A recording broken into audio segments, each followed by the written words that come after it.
Hello students, good morning. आज हम लोग अपनी कक्षा 11 की मैथ की क्लास में चित्रा प्रकाशन की जो मैथ की बुक है, राइटर इसके अजय कुमार अग्रवाल जी हैं। इसकी प्रश्नावली 3.11 सॉल्व करेंगे। त्रिकोणमिति समीकरण के प्रॉब्लम्स हैं। हम लोग इस प्रश्नावली को आज प्रारंभ करेंगे और इसमें जो पहला सवाल आपको दिया हुआ है, tan x = √3। अब देखिए, ये त्रिकोणमिति समीकरण आपको दी हुई है। हमने पिछली क्लास में भी आपको बताया था कि त्रिकोणमिति समीकरण को जब हम सॉल्व करते हैं तो हमें अज्ञात कोण के सारे मान निकालने होते हैं जो दी गई समीकरण को संतुष्ट करें। अब यहां पर हम लोग tan x = √3 दिया हुआ है। अब इसको यदि हम लोग सॉल्व करेंगे तो x के वे सारे मान ज्ञात करेंगे जो दी गई इस समीकरण को संतुष्ट करें। यदि हम आपसे पूछें कि भाई आप हमें x की वैल्यू बताओ, तो आप लोग तुरंत आप बताएंगे कि x का जो मान पहला मान होगा वो हो जाएगा π/3, क्योंकि tan 60 डिग्री की जो वैल्यू होगी वो आपको √3 मिलती है। अब देखिए, यदि आपने ये रिजल्ट बता दिया π/3, तो क्या सारे मान आपने बता दिए? क्या सारे मान तो आपने बताए नहीं। इसमें तो केवल आपने x का एक ऐसा मान बताया जो इस समीकरण को संतुष्ट करता है। अब यदि इसी प्रकार हम आपसे और मान पूछे कि भाई आप और वैल्यू बताइए, तो आप जानते हो कि ये π/3 जो 60 डिग्री है पहले चतुर्थांश में और इसमें tan पॉजिटिव है। अब दूसरा मान जो आपको मिलेगा 240 डिग्री, 240 डिग्री यानी ये तृतीय चतुर्थांश में होगा और तृतीय चतुर्थांश में tan फंक्शन आपका पॉजिटिव होता है। तो tan 240 यानी यहां पर हम लोग 4π/3 वैल्यू ये भी बता सकते हैं। अब देखो, इसी प्रकार हम लोग जानते हैं कि tan फंक्शन पीरियोडिक होता है। हर कोण में 180 आप जोड़ते जाइएगा तो आपको न्यू वैल्यू मिलती चली जाएंगी जो इस समीकरण को संतुष्ट करते हैं। तो यदि आप इस प्रकार से वैल्यू एक एक करके रखते जाते हो तो आप सारे सॉल्यूशन को आप नहीं लिख पाएंगे। अब हमें इस समीकरण को सॉल्व करना है, तो इसका मतलब यह हुआ कि हम x के वे सारे मान रखें जो इस त्रिकोणमिति समीकरण को संतुष्ट करें। अब सारे मानों को रखना है, तो सारे मानों को रखने के लिए जबकि हम लोग मान देखते हैं कि आपको इनफाइनाइट वैल्यू प्राप्त होती जाएंगी। यहां पर तो हमने केवल 2 वैल्यू रखी है जबकि इनफाइनाइट वैल्यू मिल जाएंगी। तो सभी को लिखना यहां पर पॉसिबल तो नहीं हो पाएगा। तो हम लोग यहां पर x के मानों को एक सेट के रूप में रिप्रेजेंट कर देते हैं, समुच्चय के रूप में लिख देंगे। यानी यहां पर x = आपको क्या मिलेगा, n π, यानी यहां पर आप इसे tan π/3 रख सकते हो। और अब देखिए, x = n π + π/3। अब यदि ये हम लोगों ने x की वैल्यू लिख दी, यानी ये एक प्रकार का सेट लिखा हुआ है और इस सेट में आप देखिएगा n का मान यदि आप 0 रखोगे तो π/3 मिल जाएगा, पहला मान। इसी प्रकार n के स्थान पर 1 रखोगे तो आपको 4π/3 मिल जाएगा, यानी अगला मान। इसी प्रकार n के स्थान पर आप 2 रख दो तो यहां पर 6 + 1 यानी 7π/6 मिल जाएगा, 3 मिल जाएगा।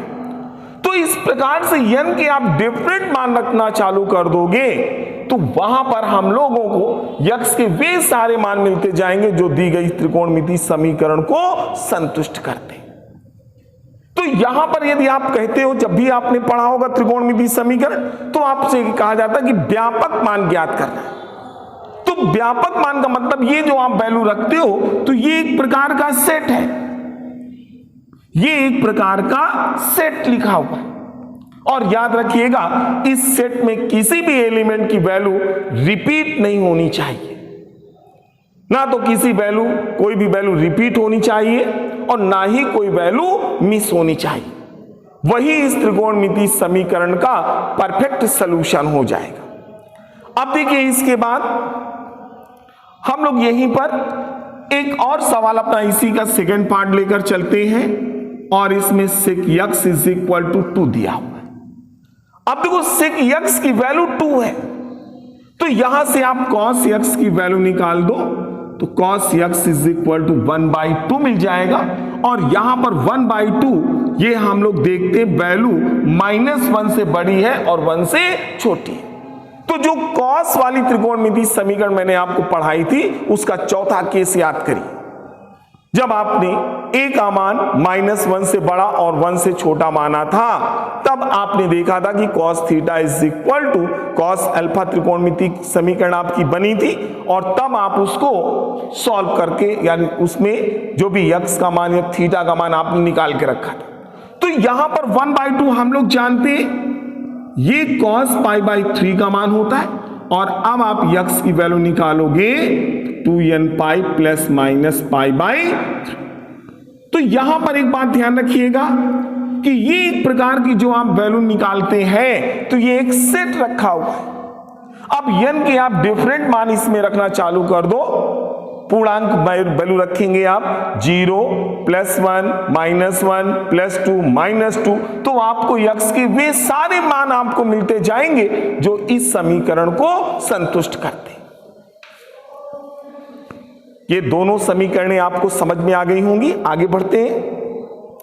अब हमारे पास देखो जो इसी में तीसरा पार्ट दिया और वो दिया हुआ है cosec x is equal to -2। तो इसको जब आप सॉल्व करोगे तो ये sin x is equal to -1/2 और -1/2 हम लोग जानते हैं साइन में ये साइन ऑफ माइनस का π/6 रख सकते हो, ये π/6 आपने रखते। अब देखिए जरा इस सवाल को अब देखिए यहां पर जो वैल्यू है -1 से तो बड़ी है और 1 से छोटी है तो साइन का चौथा केस लग रहा है। अब यहां पर आप x is equal to n pi plus -1 की पावर n इंटू -π/6 यही वैल्यू तो फाइंड करें। अब देखो x इज इक्वल टू ये माइनस आगे ले आओ n पाई -1 की पावर n इंटू π/6 तो ये एक सेट रख दिया आपने। अब देखो यहीं पर कुछ छात्रों को थोड़ी सी और समस्याएं खड़ी होती है। वो ये कह देते कि सर यहां पर हमारे पास इसी सवाल को यदि हम लोग सॉल्व करें, वो कहते सेकंड मेथड है इसका और आपको ये दिया हुआ है cosec x is equal to -2। तो इसको फिर से आप कन्वर्ट करेंगे तो sin x is equal to -1/2 और फिर आप देखते हो कि -1/2 वैल्यू दी और -1/2 आपने जैसे यहां पर लिख दिया था कि -π/6 होती। यहां पर कुछ छात्र आपसे यह भी कह सकते हैं कि सर इसकी वैल्यू 210 डिग्री भी तो होती है। 210 डिग्री का मतलब साइन 7π/6 ये रख देते और अब ये कहते हैं कि x इज इक्वल टू यदि हम लोग देखें तो n पाई प्लस -1 की पावर n और यहां पर 7π/6 ये वैल्यू ये फाइंड कर लेते और यहां पर आप देखते हैं तो यदि आपने ये वाला प्रोसेस अडॉप्ट किया तो आपका आंसर ये आएगा और यदि आपने ये प्रोसेस अडॉप्ट किया तो यहां पर आंसर ये आ जाएगा। और यहां पर छात्रों को बहुत बड़ा कंफ्यूजन भी क्रिएट हो जाता है, सर उत्तर में ये लिखा है हम इसे सही माने कि इसे सही माने। तो अब देखिएगा कैसे आप चेक करोगे, यहां पर आप n के डिफरेंट मान रखना चालू करो। n की वैल्यू आप 0 रखो, तो 0 रखोगे तो ये वैल्यू 0 हो जाएगी और यहां पर माइनस का π/6 मिल जाएगा। इसी प्रकार यदि यहां पर n की वैल्यू 1 रखोगे तो यहां पर पाई और फिर यहां पर माइनस प्लस हो जाएगा π/6 यानी 7π/6 मिल जाएगा। फिर यहां पर n के स्थान पर 2 रखो, तो n के स्थान पर जब 2 रखोगे तो ये 2π और यहां पर माइनस का π/6 होगा 12, 12 में से 1 कम करेंगे 11π/6। तो इस प्रकार से हम लोग ये वैल्यू फाइंड करते हैं। और यदि यहां पर आप देखोगे तो इसमें आप सबसे पहले n के स्थान पर आप 0 पुट अप करिएगा, n के स्थान पर 0 तो आपको x की वैल्यू 7π/6 मिल जाए। n के स्थान पर -1 पुट अप कर दो तो ये माइनस का पाई होगा और यहां पर आपका माइनस का ये भी आपके पास -7π/6 कैलकुलेट करके आप वैल्यू फाइंड कर लो। यहीं पर यदि आप n की वैल्यू 1 रखते हो तो यहां पर देखिएगा पाई -7π/6 सॉल्व करेंगे तो माइनस का π/6 मिलेगा। यानी जो वैल्यू इस सेट से हमको प्राप्त होती है x की, वही वैल्यू इस सेट से भी x की प्राप्त होती है। तो आप सेट दोनों लिखे हुए और दोनों में सेम एलिमेंट्स हैं, आप ऐसे वैल्यू पुट अप करके चेक कर सकते हो कि हमारा दोनों जो सेट लिखे हुए वो दोनों सेम लिखे हैं या फिर सेम नहीं लिखे हुए। तो इस प्रकार से हम अपनी प्रॉब्लम को सॉल्व करेंगे। अब इसके बाद देखिए हम लोग दूसरे सवाल को इसी में देखेंगे। तो ये दूसरे सवाल में हमको फर्स्ट पार्ट में दिया हुआ है √3 times tan theta -1 is equal to 0। अब इस त्रिकोणमिति समीकरण को देखो तो यहां पर हम लोग √3 tan थीटा बराबर 1 लिख लेंगे। तो tan theta is equal to solve करेंगे तो 1/√3 और ये वैल्यू tan π/6 की हो जाएगी। अब हम लोग theta is equal to nπ plus π/6 रख देंगे। तो इस प्रकार से हम लोग दी गई त्रिकोणमिति समीकरण को सॉल्व कर सकते हैं। फिर आपको इसी प्रकार से सेकेंड पार्ट में √2 times sine theta -1 is equal to 0 दिया हुआ है। तो यहां पर sine theta is equal to 1/√2 रख दोगे और ये साइन π/4 की वैल्यू होती है।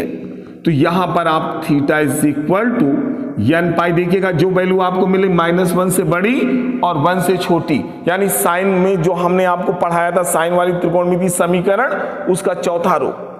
तो यहां पर theta is equal to nπ plus -1 की पावर n इंटू π/4। इस प्रकार से हम लोग दी गई त्रिकोणमिति समीकरणों को सॉल्व करते हैं। फिर इसी का जो अगला पार्ट दिया हुआ है 2 cos theta -1 is equal to 0। तो cos theta is equal to 1/2 और ये वैल्यू cos π/3 की होगी और इसमें थीटा का जो मान निकालेंगे आप 2nπ प्लस -π/3। तो इस प्रकार से जो भी आपको त्रिकोणमिति समीकरणें दी जाएंगी इनको हम लोग सॉल्व करके थीटा का व्यापक मान निकाल लेते हैं। इसी प्रकार जरा डी पार्ट इसका देख लो, फोर्थ पार्ट, और ये आपसे कह रहा है sec theta is equal to cosec theta. अब देखिए sec theta is equal to cosec theta आपको दिया। अब यदि आप इसको 1/cos थीटा लिख लेते हो और इसको 1/sin थीटा, तो implies sin theta upon cos theta हो जाएगा वैल्यू 1 और ये वैल्यू tan π/4 की होगी। एक मिनट, ये 1 बन जाएगा तो ये tan theta is equal to 1 और ये वैल्यू आप tan π/4 की हो जाएगी। तो यहां से theta is equal to nπ plus π/4। यानी अब यहां पर n के आप डिफरेंट मानों को रख करके थीटा के वे सारे मान ज्ञात कर सकते हो जो इस दी गई त्रिकोणमिति समीकरण को संतुष्ट करते। इसी प्रकार इसी का जो पांचवा पार्ट आपको दिया हुआ है, cot theta is equal to √3, यही cot theta is equal to √3। तो यहां पर हम लोग जानते हैं cot theta is equal to cot, और ये cot 30 डिग्री का मान होता है π/6, और तब theta is equal to n pi plus π/6, या इसको हम लोग tan में बदल दें, इसको आप cot π/6, क्योंकि cot पर तो हमने कोई रूप पढ़ा ही नहीं, तो इसको आप tan theta is equal to 1/√3 रख दो, और तब theta is equal to n pi plus π/, ये वैल्यू हम लोग जानते हैं tan π/6 की होगी, π/6। तो इस प्रकार से हम लोग दी गई त्रिकोणमिति समीकरणों को हल कर लेते हैं। तो यहां पर ध्यान रखिएगा, जो छोटे छोटे प्रॉब्लम्स आपको दिए हुए हैं, इन प्रॉब्लम्स को आपको घर में सॉल्व भी करना है, और 10th नंबर तक प्रॉब्लम्स को आप कंप्लीट करके। Okay, thank you.